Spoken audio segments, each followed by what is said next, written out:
nakakausap din ako mga bagong merchants.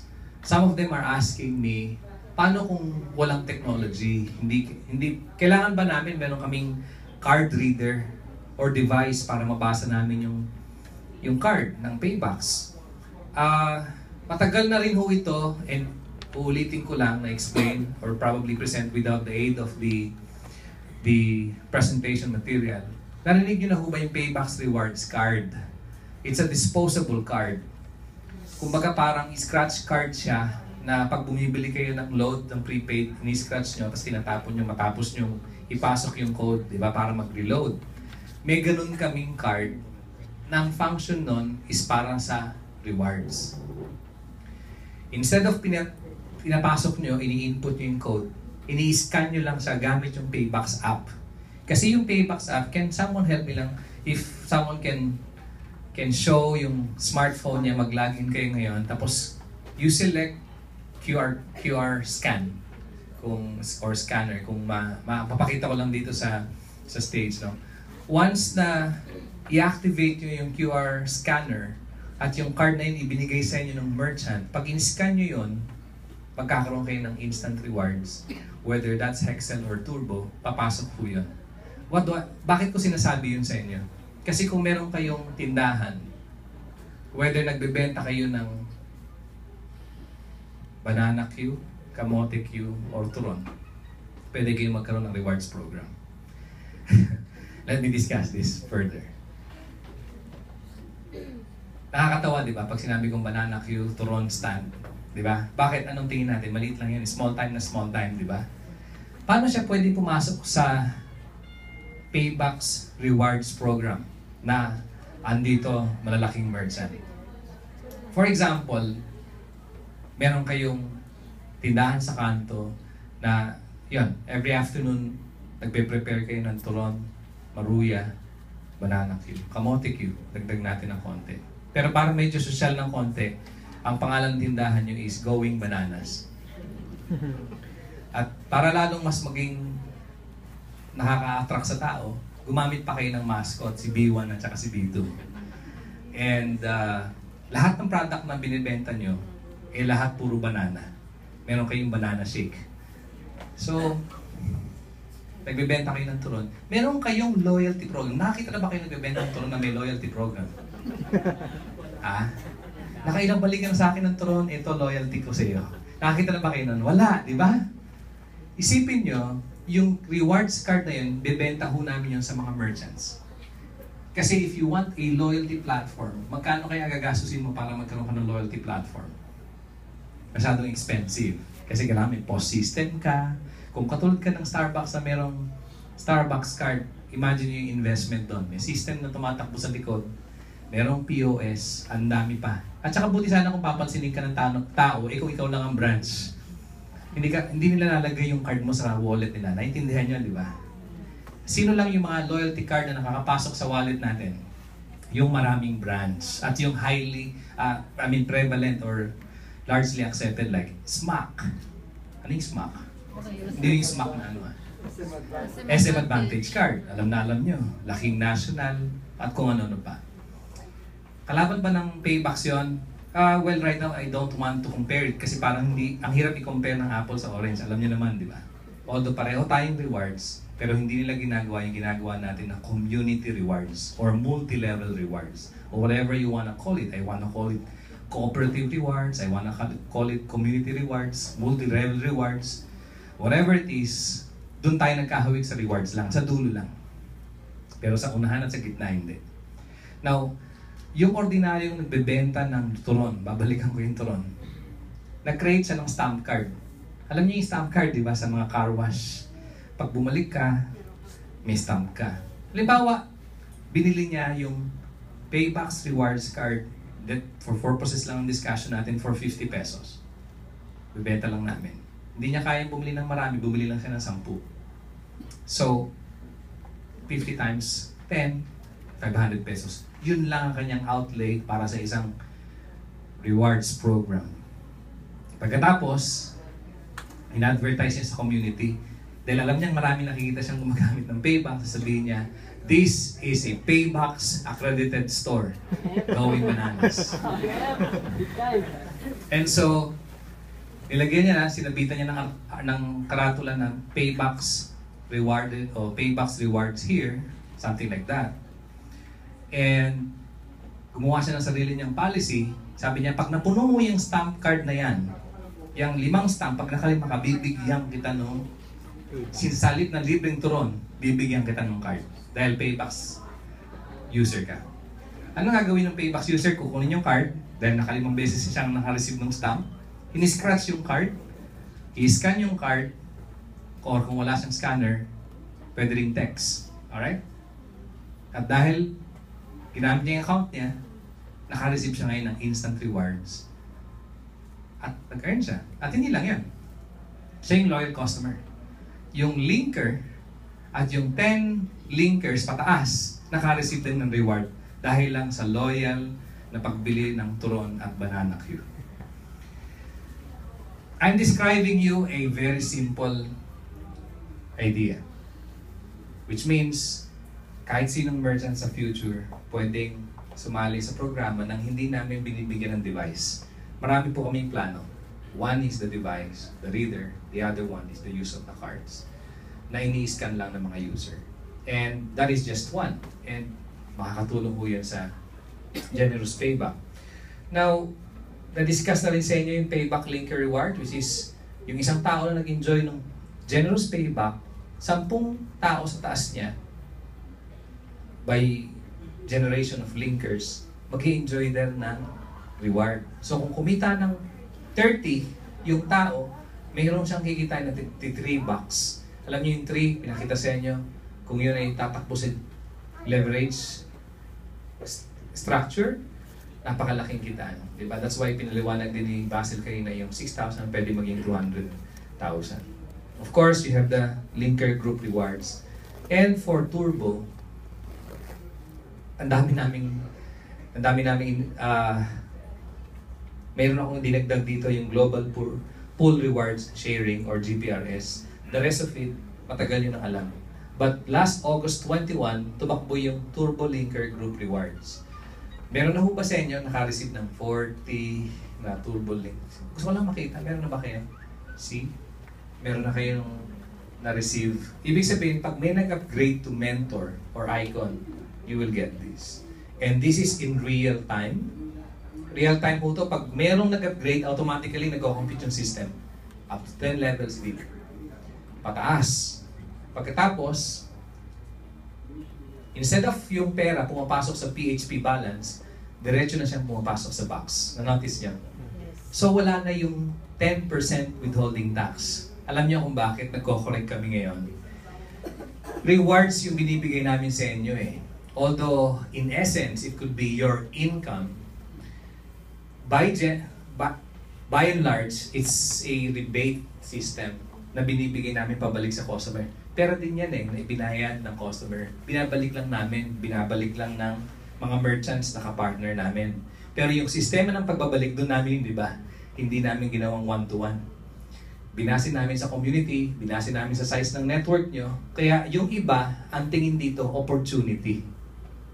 Kung paano kakikita ng 200,000 sa 6,000 na gastos mo, dun naging iba yon. Ginamit namin ng multi-level system. Nakuha niyo na po yung buong idea ng paybacks. And so, tumatakbo ho yan in real time. That's why yung previous execution namin, na may earnings kayo, nilagay ho namin sa PHP balance. Yung paybacks ay merong peso balance. Pero starting very soon, tatanggalin ho namin ang peso balance. Bakit po? Kasi hindi ho tayo e-money. Kung tayo ay e-money, kailangan kami ay may license sa Bangko Sentral ng Pilipinas. Pag e-money ho tayo, pwede tayong tumanggap ng box na pwedeng maging cash sa kabilang dulo. Ibig sabihin, pwedeng tumanggap ng remittance. In reality, meron na akong gumagamit ng paybacks para sa remittance, meron na. Pero kung paano nila ginagamit, hindi ko alam. May idea ako kung paano nila ginagamit, parang vouching system, pero may nag-report lang ko sa akin na ginagamit. The truth is, kung paano nagiging kapalit ng pera yung ganitong klase ng mga idea or sistema, kayo po yung nagbibigay ng value ron. Ang tao ang nagbibigay ng value sa isang electronic money. Bitcoin, for example, narinig nyo Bitcoin, di ba? Sino nagbibigay ng value sa Bitcoin? Yung bang gumawa, yung bang computer? No. It's us because we put value to it. Yung box, nagkaroon ng value because nagagamit yung pangbili ng gasolina at saka ng load at saka ng Happy Plus. Same with any other currency. Kaya lang, ang kaibahan ho natin, ang kumpanya ay hindi nagko-convert ng box to cash. Bibili kayo ng box at once na naging box, kailangan ibili nyo ng produkto. Nakuha nyo po? Doon tayo hindi currency. Kasi hindi ho kami nagpapalit pabalik sa cash. Kung ganun ho ang gagawin namin, kailangan namin ng license. Now, bakit ko sinasabi sa inyo ito? Kasi very soon, tatanggalin na ho namin yung peso. Lahat ho yung rewards nyo ay pupunta na sa box. Kaya ang tanong ng mga tao, paano magiging cash? Tanong nyo yan, di ba? Yung ibang mga networking companies, ang ginagamit nilang pang testimony sa tao yung cheque nila. Wala ho kami i-issue cheque para maliwanag na sa inyo. Pero meron kaming isang subsidized company, ang pangalan niya ay Universal Community Rewards Management Inc. Pasensya na kayo kung na-memorize ko lahat yun at sa inyo hindi nyo na maalalang sabihin uli. Para mas madali, UCRMI. Hindi rin madali. Okay. Yung company yon independently will offer to buy your box. Bibili niya yung box nyo. Halimbawa, may kinita kayo 1 milyong box sa programa namin. 1 million box. Hindi i-encash ng Ingenious yun. Bakit? Kasi maraming tao pwedeng bumili ng box nyo. Nakuha nyo? So, i-transfer nyo lang sa iba. May encash nyo pa. Sana walang BIR dito. Pag na-encash nyo yung rebates nyo, hindi naman subject to tax yung rebate na yun eh. Well, depende kung kakausapin nyo si Miss Kim Henares. At sabihin niya, hindi, income mo yan. I-tax yan. Okay? But that's our mechanism. We give you the rewards, kayong bahala kung paano nyo mako-convert ang cash. Because rewards po yun. At yung rewards, magagamit yung pambili ng mga produktong ino-offer namin through Paybox. Tama po? So kung paano nyo i-encash, i-transfer nyo sa ibang tao na nangangailangan ng box. Bakit maraming taong nangangailangan ng box? Kasi hindi rin sila makakapag-participate sa rewards program kung wala silang box. Kasi yung sa inyo, nag-deposito pa sa bangko para lang maging box yung kanilang cash. Eventually, pag marami ng earnings, maniwala po kayo, hindi na kayo pupunta ng bangko. Mag-text na lang kayo dun sa linker nyo o dun sa mga ibang kakilala nyo na nandito sa Paybox para lang mag-exchange ng pera.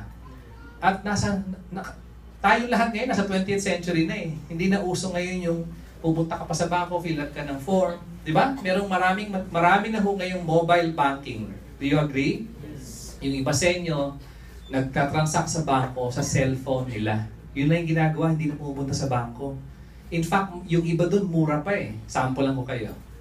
Alam niyo ho ba na ang BPI Mobile Express, yung BPI Express, meron silang application sa mobile phone na pwede kang mag-transfer between accounts kahit hindi mo enroll sa third party. Di ba normally para ka makapag-transfer sa ibang tao, dapat naka-enroll siya as third party. Meron silang feature na kahit hindi mo sila enroll sa third party, makapag-transfer ka sa account ng kahit kanino, pero ang limit ay 50,000 a day. Okay? So kahit kanino, ang gagawin nyo lang is i-activate nyo yung account, enroll nyo yung account nyo, para pag ginamit nyo yung app, magamit nyo siya, makapag-transfer kayo sa ibang tao, kahit kanino, basta ang limit, 50,000 a day. Bakit ko sinasabi yan? Halimbawa, dalawa kayo. Yung isa gusto niya bayaran para makabili ng box. O ibibili ko ng box mo. May 100,000 box ka ba dyan? Nasabihin mo, meron. Sige, transfer mo sa BPI ko. Hindi mo na kailangang enroll yung taong yun sa third party. Kasi pag i-enroll mo, di ba, pipirmahan mo pa yung form. Pupunta ka pa sa bangko para lang i-present. Ito hindi na. I-activate nyo lang yung transfer to anyone sa BPI. Pag nagawa nyo yun, yun ang bayaran nyo. Na-transfer niya, na-transfer mo rin sa box. Gano'ng kabilis mag-transfer ng box from one account to another account? Seconds. Wala pa nga eh. Wala pang 1 segundo, nandun na. Ganon din sa mobile. So nagkabayaran na kayo. Naging pera ba yung box o hindi? Naging pera. And one time, darating din yung time, ikaw naman din nangangailangan ng box at naubusan ka. So, akong ginagawa ko, I maintain my account where hindi ko inuubos yung box ko. Kasi kailangan ko rin pag bumibili ko ng gasolina, pag bumibili ko ng Happy Plus para sa mga anak ko, nagka-transfer ako So, tingnan nyo yung right balance. Tapos yung sobra sa box nyo, yun ang ibenta nyo. Yun ang ipalit nyo, pero ang bumibili nun, tao. Pag ganun ang sistema, hindi kailangan ng license ng e-money. Maliwanag po yun. Kasi nagta-transfer lang siya ng box. May utang siya in a way. Whether the value is 1 to 1, or nag-charge ng konti yung tao, nasa inyo na yun. For example, meron akong 5 milyon, gusto kong gawing pera kagad. Meron akong 5 milyon na box. Meron sa inyo, nakita yung opportunity, sige, kakash ko yung 5 milyon mo. Minus 10%. Or minus 5%, i-discount mo na, di ba? Sayang naman, magiging pera yung box ko. Bakit hindi? Sige, benta ko sa iyo yung 5 million ko, pabayaran mo ako ng 4 million. How much? Wala na ako. 750 something thousand. Whatever. So, nakuha niyo kung paano. And then, dahil nabili ko yung 4.7 million na yon, pag binenta ko yun sa iba, dahil nangangailangan sila ng box, siyempre hindi naman sila bibili ng mas mataas pa sa piso. So, pag bumili sila sa akin ng 1,000, 1,000 din dapat i-transfer ko. Tama po ba? Yes. Dahil pag binenta ko ng mas mahal yun, dapat pa siya bibili sa akin. Kaya nga siya bumibili ng box para makakuha ng rewards, kukunin ko yung rewards niya, di ba? Hindi tama. Pero kumita na ako ng 5%. Ito, kwentuhan na lang dahil tapos na yung seminar ni Mr. Basil. And binibigyan ko lang ko kayo ng mga tip, the way you should see paybacks now and in the future. Even remittance, you can do. Hindi ko na ho sa inyo bibigay kung paano. Isipin niyo kung paano yung magagamit ang isang vouching system. Kung kayo ay branches ng 300 na pawn shop, kung may 300 branches kayo, gusto niyo gamitin ang paybacks na remittance platform, pwede nyo i-appoint lahat ng branches nyo na tigi-tigisang account. At merong seed money yan. At sila ang mag-vouch ng mga remittance. Of course, pag may laman yung box, kitang-kita nyo yun. Sa transaction history, makikita nyo yung movement ng pera. Di ba? Actually, hindi ho pera as in value. Yun na lang sabihin natin. Baka meron ho dito taga BAR at saka taga BSP. So, ladies and gentlemen, this is such a great app for buying things you want. But aside from just giving you the opportunity, alam nyo, ito walang value Pwede naman kayo dumirekta sa Jollibee, pwede naman kayo dumirekta sa gasolina. Walang value itong paybacks, honestly, kung wala yung rewards platform. Kung hindi kayo kikita rito kung hindi ito magiging livelihood or opportunity for you, you will not do this. Tama po ba ako? Yes. Lahat tayo gusto natin, kung may pera tayo, maging franchise owner. Tama? Ng Jollibee. Ito, sabi ni Mr. Basil kayo na, in-offer namin sa halagang 10,000, what you're buying is a system for you to earn from purchases of other people. Gastos ng iba, pagkakakitaan natin. Nag-uusap kami ng ibang mga kasama namin, kakilala ko sa networking industry. I've been in the networking industry for 20 years, almost. And sabi ko, nakakapagod. Mag-agree ho ba kayo kung sabihin ko nakakapagod magbenta? Na-try niyo ho ba magbenta ng 3-in-1, 8-in-1, 12-in-1 coffee? Na-try niyo na? Na-try niyo na, yung iba sa inyo. Na-try niyo na ho ba magbenta ng pampaputik? Pampapayat? Pampahirap? Pero marami na lang kayo na-try, di ba? Para lang mag-augment ng income. Kasi maganda talaga networking. Magkasundo lang ho tayo lahat. Do you agree na maganda networking? Yes! Done right, it is. Pero dahil sa pagod ko rin, dahil ako yung networker, na-try ko na magsuot ng button na nakalagay dito, lose weight now, ask me how. Na-try ko na ho yun nung bata pa ho ako. At 15 years ago, mga 10 years ago. But then, I realized, there's an opportunity na hindi tayo kailangan magbenta. At yun yung opportunity na nandun kapag bumibili tayo. Tama ho ba? So ito ho yun. Wala hong selling dito. yung pinsan ko may ginawang bagong presentation, sabi na, yung slide niya, pag-click, I will introduce to you an opportunity, no selling. Gusto niyo ba yan? Pag-click niya, susunod, no hard selling. Are you buying now? No. Hindi yan sumunod na tanong, ano? Paano ba no hard selling?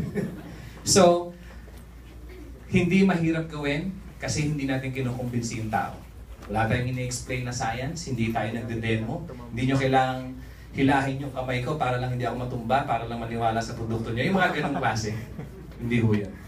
Power balance. Pero hindi ko sinasabing maling bumili ng produkto. In fact, maraming networking companies ang gaganda ng produkto. Especially yung mga para sa wellness, health.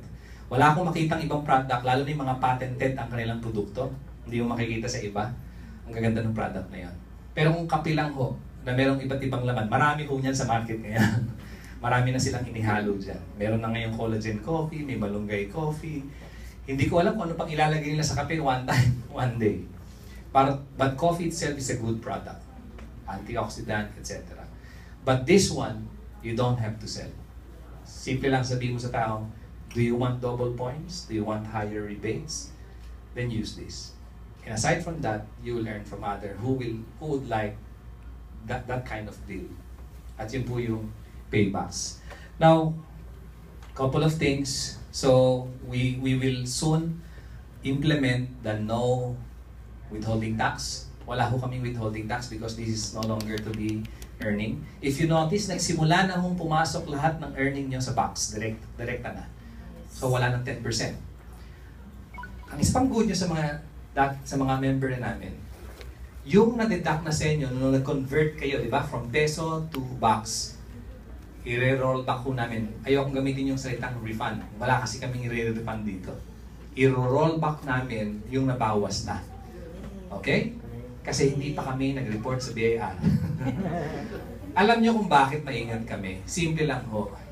The moment na mag-cut kami ng check sa pangalan nyo, sa tingin nyo, nasa radar na tayo ng BIR? Wala. Nasa radar na tayo ng BIR. So ngayon, dahil tayo ay rewards community, nabayaran na natin yung tax nung bumili tayo ng produkto.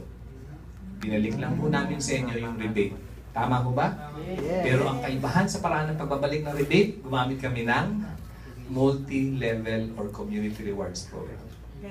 If kung may batas na ipapakita sa amin na kailangan matax tayong lahat, by all means, lahat tayo willing magbayad ng tax. Tama? Tama. Pero habang walang batas, walang tax.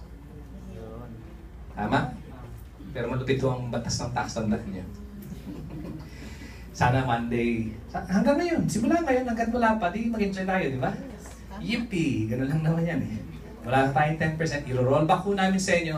Ang rollback namin, baka, instead of single rollback, baka maging 2 o hanggang 3. Schedule lang po natin. Kasi siyempre, ba't ho namin i-schedule? Kasi baka pag na-receive nyo lahat yung rollback, magkaroon ng abnormal spike sa product, hindi namin ma-anticipate yung inventory. Okay? So, you gotta understand us, i-roll back namin on 3 tranches or whatever, kung ano yung applicable. Depende sa projection namin ng inventory. So, mabibili nyo yun, babalik sa inyo, and it's good news, lahat na ngayon, box. Excited kaming i-launch yung huling-huling mga features ng application. Ano ang tumatakbo na? Tumatakbo na ho to. Tumatakbo ang Icon Combo. Group Combo Royalty, tumatakbo na yan. Dreamboard Fund, nandun na yan, tumatakbo na. Kaya lang kung paano nyo makukuha yung Dreamboard nyo, yun yung dinedevelop pa namin ng huli. Kasi from your Dreamboard Fund, if you notice, mayroong isang hexagon na nakalagay Dreamboard na hindi pa activated. Once na sinelect mo yun, yung nandun na laman, pwede mo ipambili ng item ng mga merchants na nagpa-participate. For example, nakita mo yung iPhone 6. Pwede mong ibili yung Dreamboard Fund mo ng iPhone 6. Hindi mo siya mako-convert ng box na pupunta nun sa box ko. Hindi mo siya pwedeng gamitin. Kundi para lang sa item na gusto mo na nandun sa Dreamboard list. So, kung gusto mo ng MacBook Air, gusto mo ng Trip, whatever, may mga participating merchants kami ron, hindi yun discounted, basta pambibili nyo lang. Ito ang parating ngayong September and will be the last installment to the many features of Paybacks. The Group Turbo Rewards, which, again, nag-uusap kami kanina ng ibang mga leaders. Sabi nila, alam mo sir, pagtakbo ng group, because naramdaman na namin yung Turbo Linker Group Rewards, alam na namin kung ano mangyayari sa Group Turbo Rewards. Kasi yun, every time na may bumibili, at ang pinipili nila yung Turbo, double yung nakukuha nilang points or higher points yung nakukuha nila. Tapos kayo, instantly makikita nyo nagbabago yung box balance nyo. Saan kayo nakakita ng rewards program na yung box balance nyo or yung value ng rewards nyo tumataas every time na may bumibiling ibang tao? So, pwede kayong nagpe-present sa mga kaibigan at kakilala nyo, tapos yung rewards nyo nagbabago ng figure. Pwede yung mangyari yan. Depende sa the magnitude ng gumagamit ng Paybacks. So, Group Turbo, Twin Turbo, coming this September. Icon Leadership 2, Car House Incentive, and Global Pool. Lahat po yan sa September na. That will be the last. And magpo-focus kami ngayon sa refinement ng application. What do we mean? We are still going to deliver the rewards calculator. Para saan ho yung rewards calculator? Para alam nyo kung magkano pa ang kulang na bibili yung produkto para mag-qualify kayo sa rewards. That's one. Secondly, magagamit nyo ngayon yung application nyo as a tool to present the opportunity. For example, yung sinasabi kanina ni Mr. Basil na 6,000 gasoline, tapos meron akong 3 kaibigan, tapos yung 3 kaibigan ko rin, 6,000 din yung gasolina ang gagamitin. I-input mo lang yung scenario, papakita niya na kagad sa iyo kung magkano yung pwede mong kitain monthly. Maganda ho ba yung ganong tool? So, hindi nyo na kailangan mag-present ng worksheet o ng Excel file. Nandun na ho yan. In fact, marami pa, pati yung gamification, a lot of things. By 2015, we're hoping that Paybacks will be a different application because you can use it to enjoy because may games. Magkakaroon kami ng gaming. Alam niyo kung anong premyo? Hindi box, mahirap yung box. House and lot. House and lot. Pwedeng mangyari yung house and lot kung ang ating sponsor sa game probably ay Century Development o kaya sino yun? Mega World, baka yun. Mayroon pang condo or kaya SMDC. Okay. Merchant ang magpo-provide ng premyo. Either it's a discount voucher or other things. Parating din ho ang electronic vouchers natin. Parating yon, which means lahat ng icons, di ba hinahanap nyo sa amin sa kit yung na-promise namin sa inyo na gift checks or yung mga paper gift checks, hindi ho namin ipiprint na. Kasi application tayo, napakabaduy naman natin ipiprint namin yung gift check, di ba? Kaya nga gumawa kami ng QR code scanner, di ba? So, i-deliver ho namin dun sa application lahat ng gift checks. Scan lang ko yan, ini-scan. Alright? So, with that, ladies and gentlemen, may gusto lang, last. Last August 20, na-impress ho kami sa sales. Alam niyo kung bakit? Naghabulan ho lahat dun sa huling-huling araw na pwede silang makahabol dun sa Excel upgrade. Sayang yung iba, hindi kumabot. Pero meron ho akong sabihin sa inyo, and gusto ko sana i-post to sa Facebook, pero naisip ko, dito ko na lang personal sasabihin. Nung araw na yon, yung generated report ng system showed a lot of people earning maximum of 10,000 in a cycle.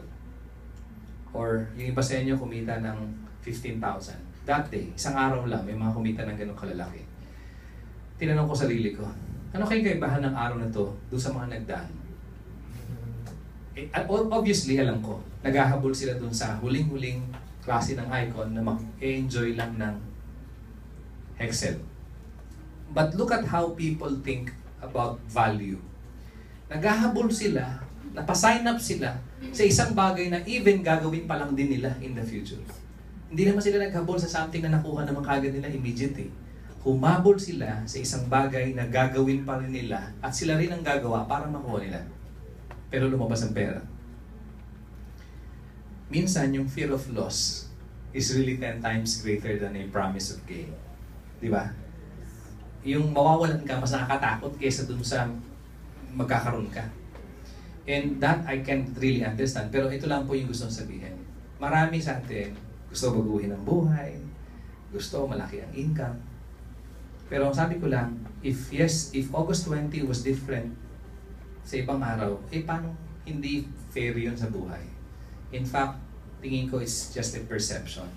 So kung ano ho yung araw ng August 20 is the same as other day, kung gusto nyo mag-create ng 20,000 income in one day, you can actually create it.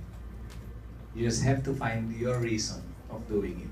And consistency in networking, in network marketing, is a very, very important attitude, in consistency, para ma-reach yung dreams. With that, ladies and gentlemen, we thank you for your time. To all the new, we welcome you to this opportunity. We hope to see you. Before I end, may traditional selfie ho kami every time. Pwede ho bang, para sa mga winner kasi gumagano, pwede ho ba magsiselfie lang ho tayo ngayon dito? Ikaw yung mag-press. Sige. Okay. One. Ayan. 1, 2.